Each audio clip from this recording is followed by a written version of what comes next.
يوم الدين إياك نعبد وإياك نستعين اهدنا الصراط المستقيم صراط الذين أنعمت عليهم غير المغضوب عليهم ولا الضالين آمين اللهم صل على محمد وعلى آل محمد كما صليت على إبراهيم وعلى آل إبراهيم إنك حميد مجيد اللهم بارك على محمد وعلى آل محمد كما باركت على إبراهيم وعلى آل إبراهيم إنك حميد مجيد. Best words of Allah Almighty, the best example is the example of Muhammad ibn Abdullah sallallahu alayhi wa sallam. Allah subhanahu wa ta'ala has instructed us that when the call is made to prayer on Friday, we should leave off our trade, and that we should leave off our business, and that we should hasten to the remembrance of Allah, for indeed that is best for us if only we knew.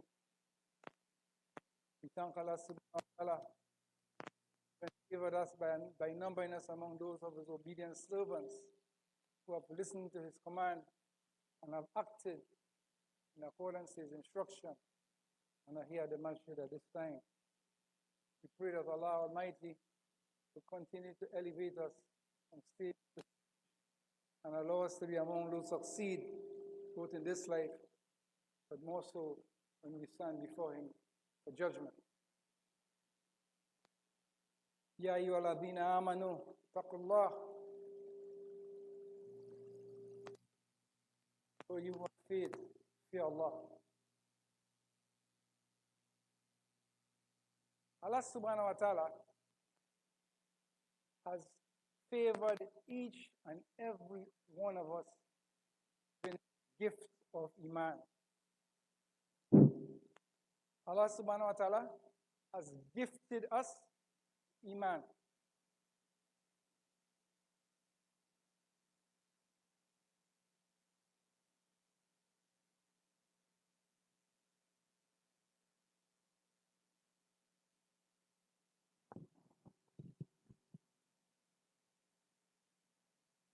Allah subhanahu wa ta'ala has gifted us with Iman. Allah subhanahu wa ta'ala makes Muslims.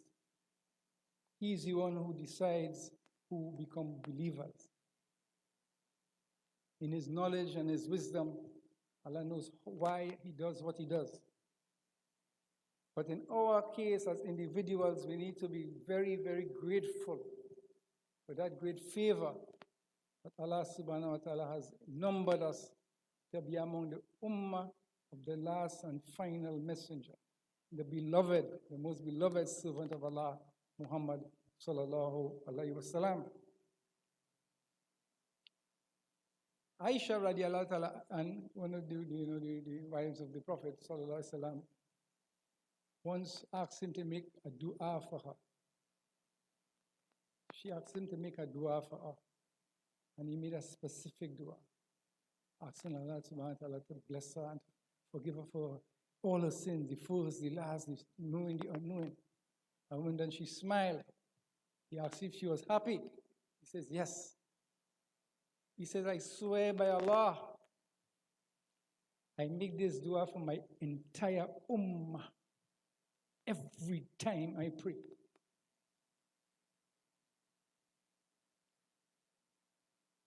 Every time he prays,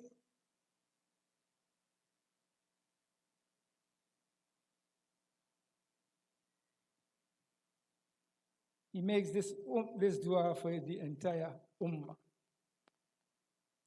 So fortunate we are to be under the umbrella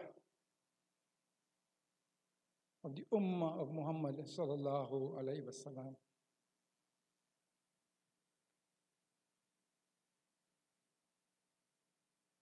But when Allah subhanahu wa ta'ala makes a Muslim, He has attached certain responsibilities with that trust, that covenant that we have made with Him.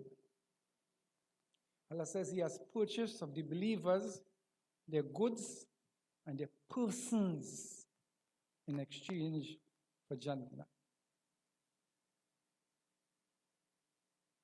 Allah has purchased of the believers their property and their lives, the persons, in exchange for Jannah. That is our contract. That is the covenant that we have made to Allah Almighty.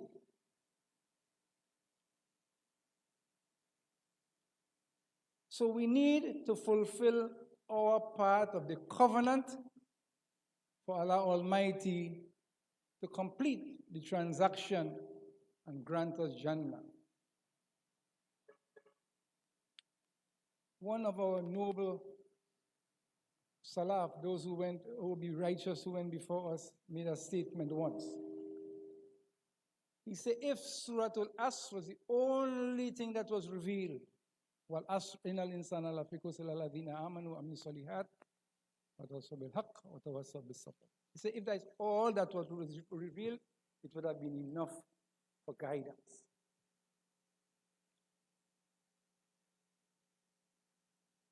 Allah swears by time that all peoples, all mankind, will be losers. إِلَّا الَّذِينَ آمَنُوا وَعَمِلُوا الصَّالِحَاتِ, except those who have Iman.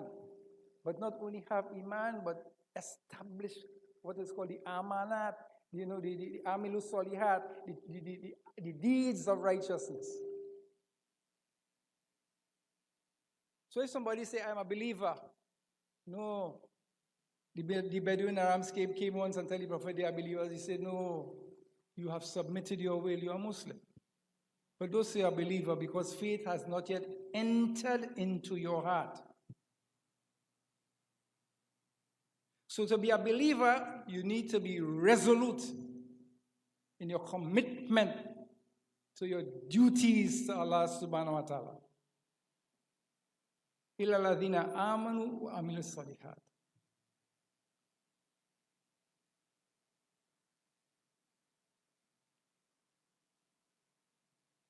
So the amals, the deeds that Allah subhanahu wa ta'ala has instructed us to do as Muslims, we must do them. It's not an option. That is the only way we would have closed our end of the deal. Establish the deeds that Allah has made compulsory upon us.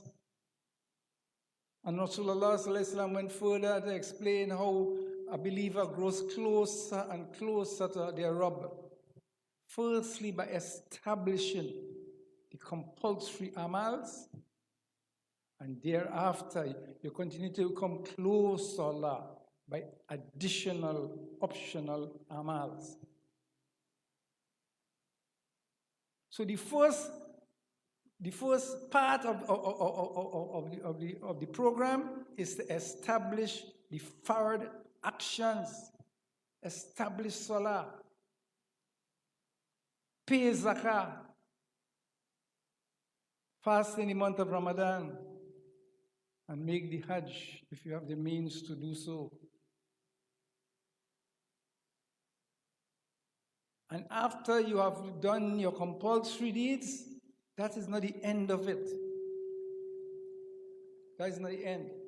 Because when the angels go to measure our compulsory deeds on the day of judgment, if they come up short, they are instructed to go to our nafils. Go to the optional and see if you can make up numbers.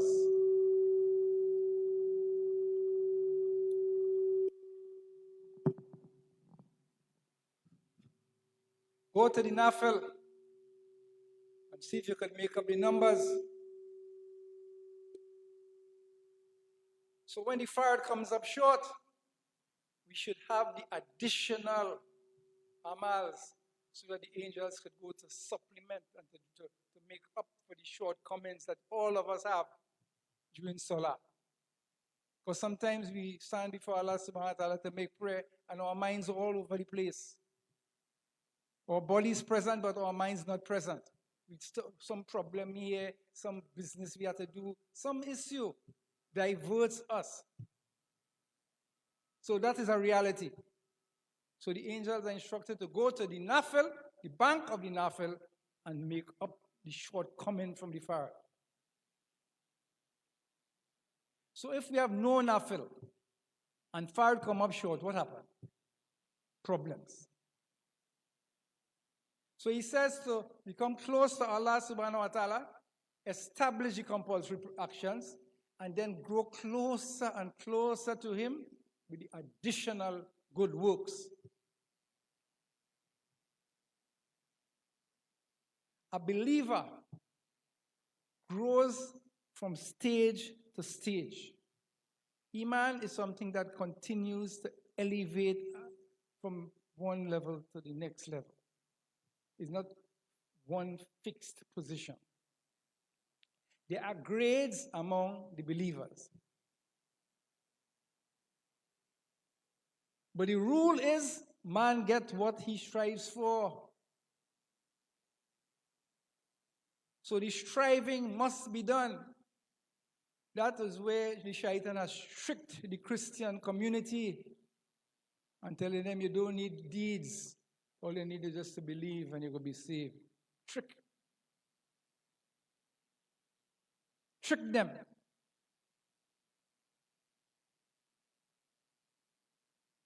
So the amals must be dealt with, must be done. And Allah knows why.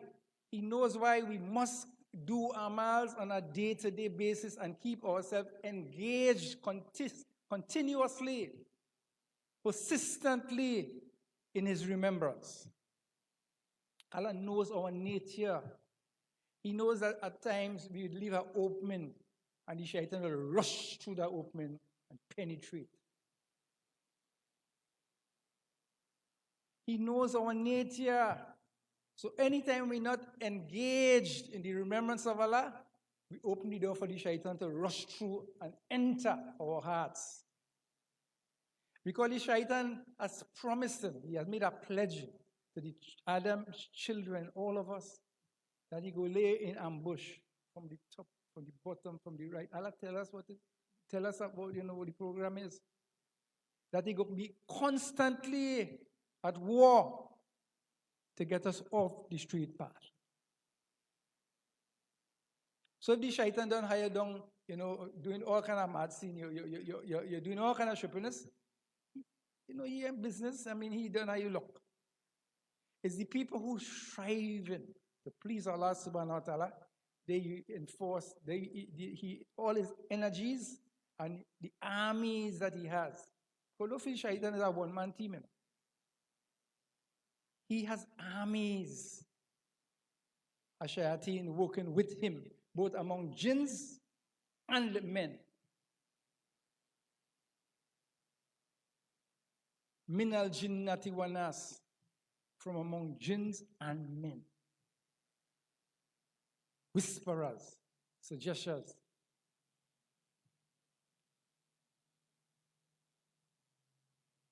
So the shaitan is a master of disguise. He came to our parents and tell him, I am your sincere advisor. I am advising you so that you'd succeed. Lie. And same trick using generation to generation. Allah says shaitan is an enemy, so treat him as an enemy. There's this story that most of us would have heard before, but it's very necessary to remind ourselves. Among the earlier community of the Muslims before Prophet Muhammad sallallahu alaihi wasallam's time, there was this righteous man. So there were two young fellas who had a young, beautiful sister, and they wanted to go to fight in the path of Allah. They had nobody to leave their sister with. So they look around, and they said, the only person we could trust with my sister is that man. The only man we could trust. The man said, me, how would that work? I ain't taking that chance. They say, well, shaitan, the sweet talk already say, well, the men want someone's whispering, the men is jihad them for that one to go and fight, and you're blocking them. You could handle that. You could handle that. Just as a girl, she inside there. So he said, tell the brother, here the arrangement. I leave she in a room there, when time for food, I go bring it to her, but she don't knock once, pack, and I go on. She had to see about she food and things. It's a fear. So you do that for a little while. Then the shaitan decided that how to get through. So he said, this sister is a believing woman. She's lonely. She needs somebody to talk to. What are you doing? I mean, she had no family. Had to talk. I mean, what harm in talking? So first time he lead the door open, he said, "When how you going? One or two little words, things like that." Before you know it, door open, he inside your man house. Step by step. Easy, easy, easy. The shaitan does lure us into fitna. Prophet says if you have two, shaitan is the third. He warns us about being in private, confined areas with people who we could have marital relationships with. Put up a defense. Don't allow yourself to be tricked. And that pious man, he ended up now committing zina with the girl. Pressure. Bam, she get pregnant. You want to know how I deal with this? Look at the bacchanal line here now. He decided he's going to kill mother and child and bury them. So he did that. And the shaitan came to the, after that, when the brothers came back from battle, with my sister, boy, she gets sick and dead. Lie. So he started lying out to defend his wrongdoing. Started with murder, with zina first, murder, and they started lying to the people. Lie. So, he lied. The shaitan and them, shaitan could visit you in dreams, come in dreams, and he tell both brothers, but he lying, boy, look, that's sister Berry, and that's so place, so place. Go and dig it up, you go find his sister body, and a child. Go and find the man, go and dig up, and find the sister and baby. Carry him in front of the court, to lick off his head. Shaitan said, I get you in trouble. I get you in problem. I can help you. All you have to do is just bow down to me. Bow down to me and all your problems solved. As soon as he bowed down to his shaitan, boss out. Boom, the lick off his head. So he commits shirk at the end of the exercise. Pressure. Murder. Zina. Murder. Lying. All the tricks, and then shirk. Because you leave the door open. You leave the door open for licks. So Rasulullah sallallahu alaihi wasallam warned us, don't allow yourself to be compromised. Don't put yourself in a place that you could have a compromised situation. Because Iman is a very, very, very delicate thing that we need to guard. So I just thought that I digress into that direction for people to understand how easy it is to leave from being a believer to go to a shirk, to commit shirk and end up in hell. Why? Because we disobey the principle of obedience to Allah and the Messenger. If you are leaving the food by the door, no problem. Until anybody come back, they take this stand and go on. So we need to be mindful of the tricks of the shaitan. So Allah subhanahu wa ta'ala has gifted us with Iman. And it's something we need to strengthen and to defend. By what? You must establish righteous deeds in order for Iman to grow. That is the fertilizer, like the water and the fertility, the fertilization, the nutrients for Iman. Good deeds, righteous action, righteous practices. Build Iman. So Muslims need to understand that there's the rules that it go by. That is how things work. You know, in order to increase in Iman, you have to do righteous deeds. So spend your time. For example, the Prophet advised today, whoever do Darud Sharif, there's a special Darud to recite. And Rasulullah said he'll be the intercessor for you on the day of Qiyamah.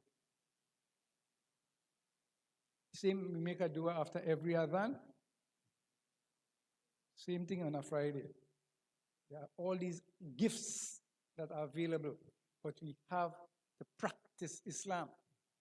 We practice Islam in a kind of way, we just on the verge, we just doing basic thing, you know.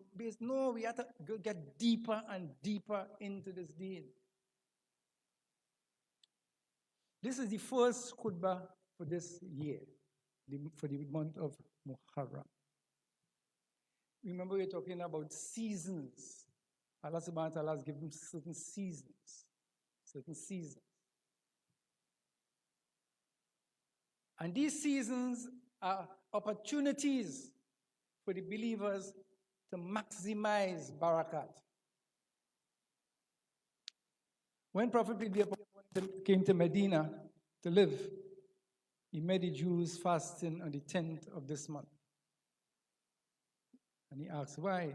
He said that is the day that Islam, you know, was liberated from Pharaoh and crosses and all these things. So we celebrate Allah subhanahu wa ta'ala's praises to glorify him. And there are many important events that took place on the 10th of Muharram. The Prophet will be upon him told his Sahabas, if I am alive next year, inshallah, I will fast on the 9th and the 10th to have a distinction between us and them. It so happens that July 27th, the celebration of July 27th, falls in the 9th of this Muharram. So we would like to celebrate, commemorate July 27th with fasting, and it coincides with the Sunnah of Muhammad sallallahu alaihi wasallam, the 9th and 10th, fasting in this next Thursday and Friday, inshallah ta'ala. And we would like to feed the poor, to show gratitude to Allah subhanahu wa ta'ala for having blessed the community. Who can see the barakat and can't see the blessing? I can help all you. But I have seen so many blessings descending by the mercy of Allah in the community. I don't know who can see it, mashallah. So many blessings. We have our children last week going to enter in a Quranic recitation competition. And we have set out the roadmap, as it were, to start the Hifz program to teach them to memorize the whole Quran.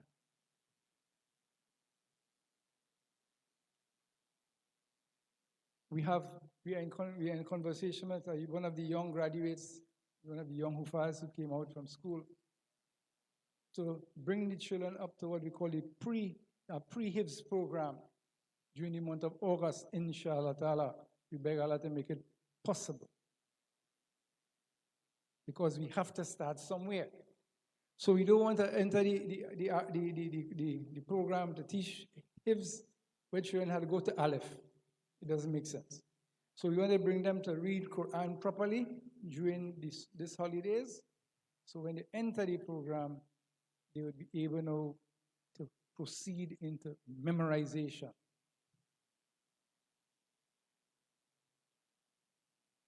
There's a sister who has donated $1,000 towards the realization of this program, because it will take some time. Some children might finish in 3 years, others might take a little longer.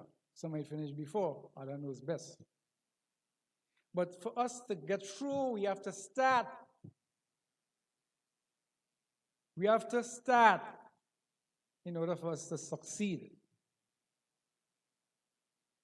So this sister has started off the fund with $1,000 to realize this program. For those who do not understand the value of that investment, I'd like to explain the value of that investment. There is something that is called Sadqatul Jariyah. When we die, which we must die, and we go to our graves, and we no longer could establish Salah, we at that time we would be able to trade the whole world. If we had everything that exists in the universe, we trade it for 2 rakat Salah.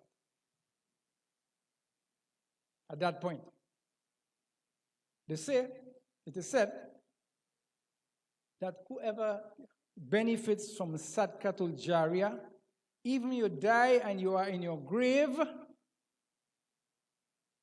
they say the barakat is coming and presented for you, blessing of your good deeds that you have left behind. One of the greatest gifts Allah has given to the Ummah of Muhammad is Al-Quran. And if we could contribute to defending the Quran by allowing our children to learn it by heart, we would have, if we contribute to that in any way, inshallah, we lie in our graves, which we must lie in there someday, sooner or later, and we will be receiving this Sadqatul Jariyah. And that will go on until Qiyamah. If that Hafiz teach them other children to read Quran, and that perpetually goes on from generation to generation, all of that we start to gather from barakat. When we would wish that we sacrifice everything that exists in the universe, 2 rakat salat. So the Muslim need to understand the nature of this deen and why we have found ourselves in this low position as a people, because we're not practicing true Islam. We're practicing Islam as if we do not favor to Allah. When you go to the masjid, you feel you're doing some favor. You're doing Allah no favor. Allah who has favored us by making us Muslim. So these are some of the blessings that continue to come to this community.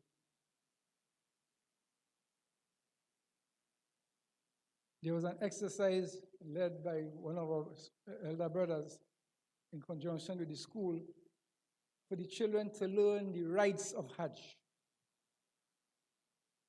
during the Hajj season, where they made a model of the Kaaba, set up Safa, Marwa, Zamzam, the black stone, Station of Ibrahim, everything. And allow the children to go through the practice of the rites of Hajj at that age. So they would have understood the importance thereof. So at a later stage, when they're doing the actual Hajj, they'll already have been conversed, they already understood how to go about the process. That was receiving accolades up to this week. Several people, met me and say, tell the brothers who are responsible, may Allah bless them and keep on that direction.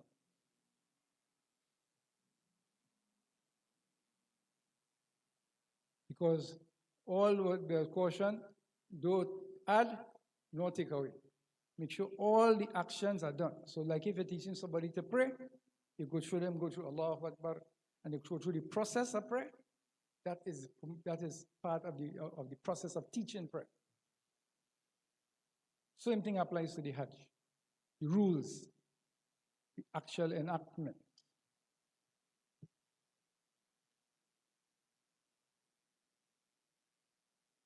So a lot of good is happening. But if we sit idly by and do not join the effort and make a contribution, and all we just doing is finding fault and make it and saying this one is doing that, this one is doing that, we'd have lost the opportunity. Because an opportunity is an opportunity to contribute, small as it is. So the school has a bank account, and the people in charge tell me that I could give the bank account number. So anybody who wants to contribute, whether they online or they in the masjid, could have the number of this account that they could say, well, I'm putting in $3, $5, $100, whatever, $1,000, whatever, towards the effort of the Jamaat trying to train the young people to learn Quran.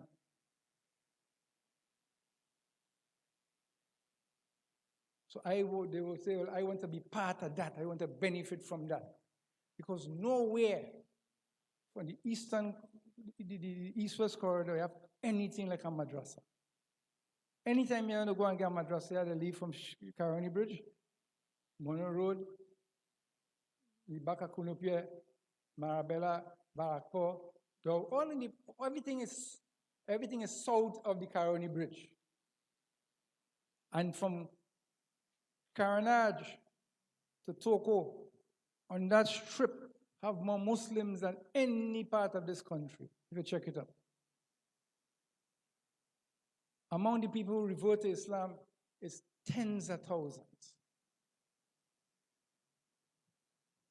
Tens of thousands. This Jamaat alone is responsible for probably about 10,000 people taking Shahada over the years.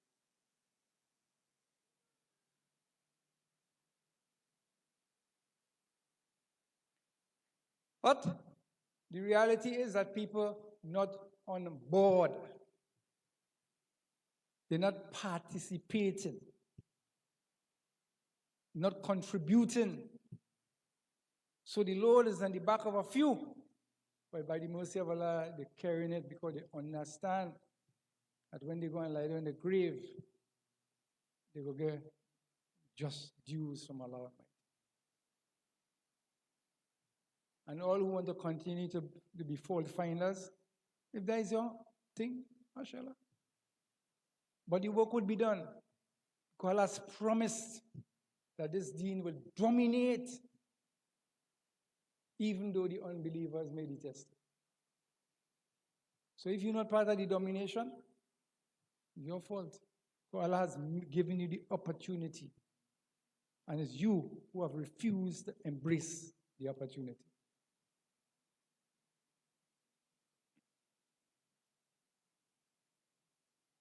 So this new year, we intend to start a new program to bring about a new face to carry us to a better place.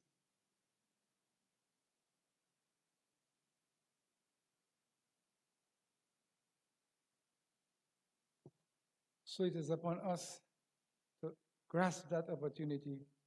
May Allah subhanahu wa ta'ala continue to forgive us. Allahumma salli ala Muhammad Nabil Umi wa ala alihi wa sahbihi wa sallam.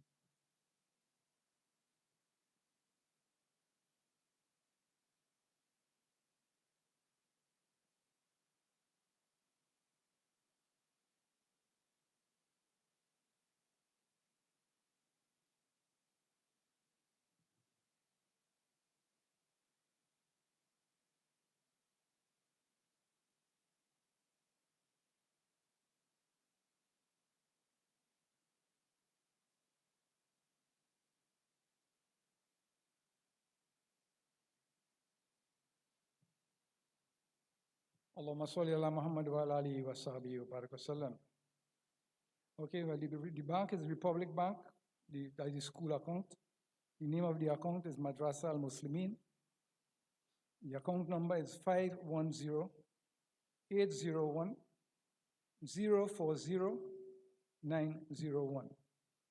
I'll go over that again. The account is in Madrasa al-Muslimin Primary School. The account number is 510-801-040-901, and this branch is in Aripita Avenue, Woodbrook. That is for those who are online. So we're going to post it for those who are here on the board, the notice board, so you could probably take a copy of the number before you leave, inshallah ta'ala. For the last several months, brother has been making an announcement after every Jummu'ah with respect to the water bill that all of us helped to build up to bring it where it is. It was $80-something thousand we owe Wasa. Now it reached to about 50,000. So we host a fundraiser, a barbecue, to hit the bill a hard lash, so that we ain't got to be every week begging people for a little money. And many people have taken tickets, and they have not brought in the receipt, the monies for the tickets. We're asking everybody to have outstanding tickets to carry the payments to sister in the office, Sister Gail. So they have a note that orders will not be placed for unsold tickets. Like you mentioned that the venue, the venture is to pay off the Wasa bill. This is not for nobody's pocket. This is to pay the Wasa bill. That all of us make wudu, all of us use the toilets, all of us benefit from the utility that we are paying for. Allah subhanahu wa ta'ala said that the masjid should be visited and maintained by the believers. And part of the maintenance, them brothers have to be mopping out, washing down, all that is water. That is part of the bill. So your duty that Allah has instructed you to do as a believer is to visit and maintain the masjid. May Allah subhanahu wa ta'ala increase us in understanding, and may He allow us to connect with the true understanding of who our Rabb is, who is this man, Muhammad, and what is our deen.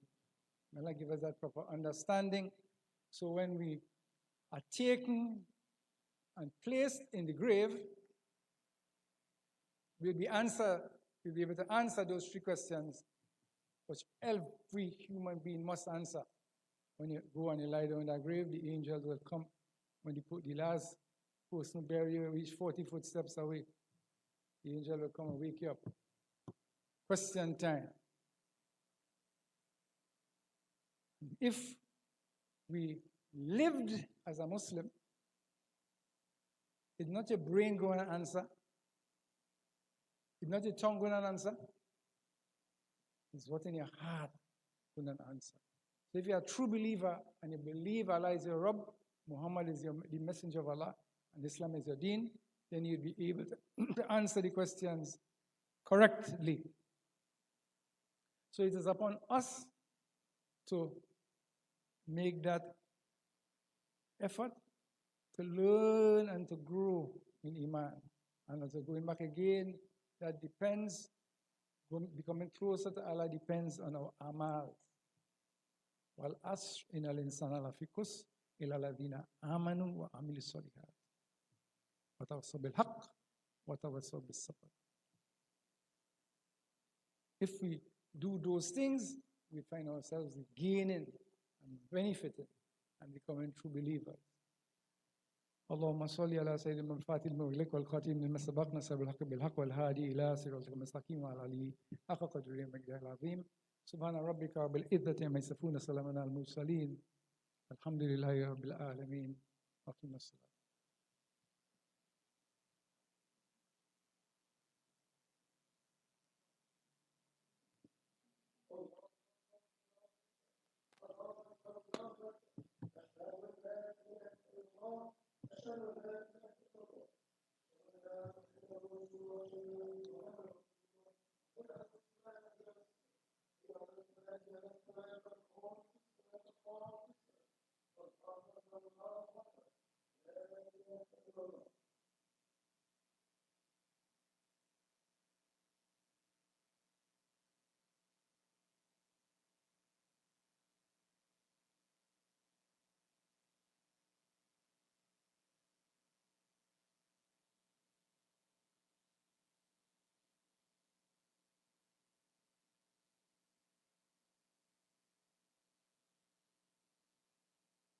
Allahu Akbar.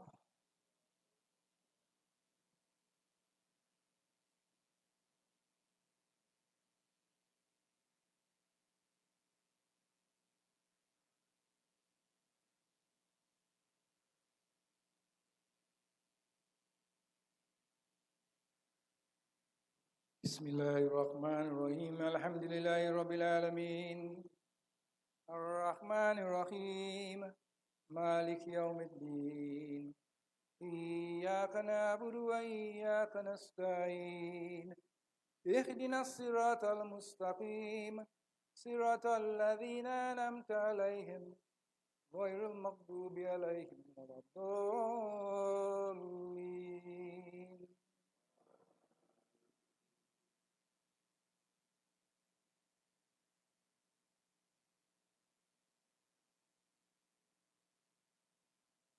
ألم تر كيف فعل ربك بأصحاب الفيل ألم يجعل كيدهم في تضليل وأرسل عليهم طيرا أبابيل ترميهم بحجارة من سجيل فجعلهم كعصف مأكول. الله أكبر.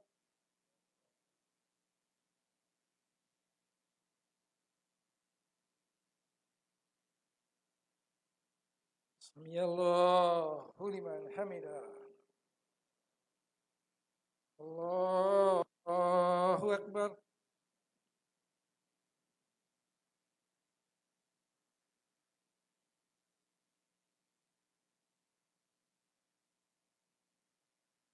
الله أكبر. الله أكبر.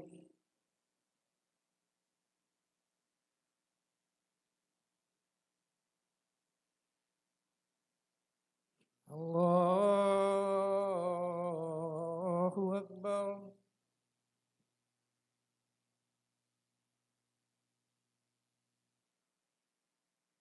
بسم الله الرحمن الرحيم الحمد لله رب العالمين الرحمن الرحيم مالك يوم الدين إياك نعبد وإياك نستعين اهدنا الصراط المستقيم صراط الذين أنعمت عليهم غير المغضوب عليهم ولا الضالين.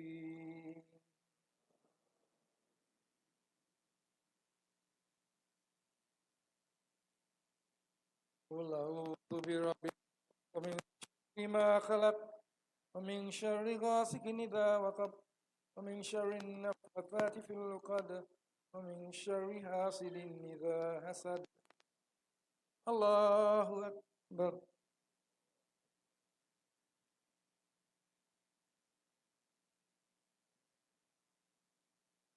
سمع الله لمن حمده.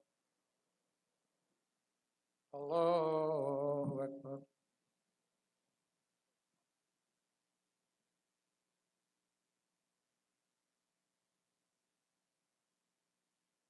الله أكبر.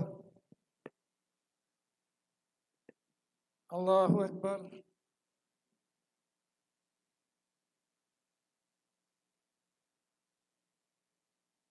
الله أكبر.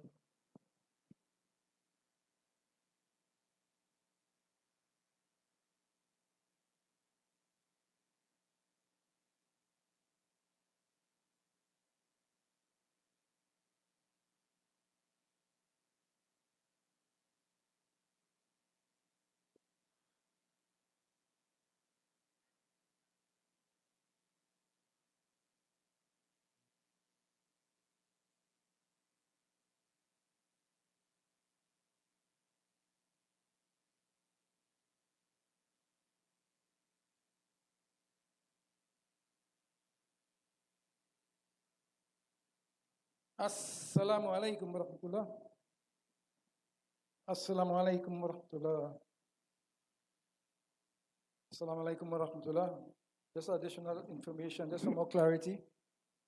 If anybody is making a deposit into the bank account, they should stipulate just by a note that it is towards the HIFS program, because the school have other programs also. So if they put in it for the HIS program, just stipulate that. And the other thing is that we have out the second edition of the Jamaat al-Muslimin newsletter. Anur, this newsletter came out last year, so it will be start of this year with this edition.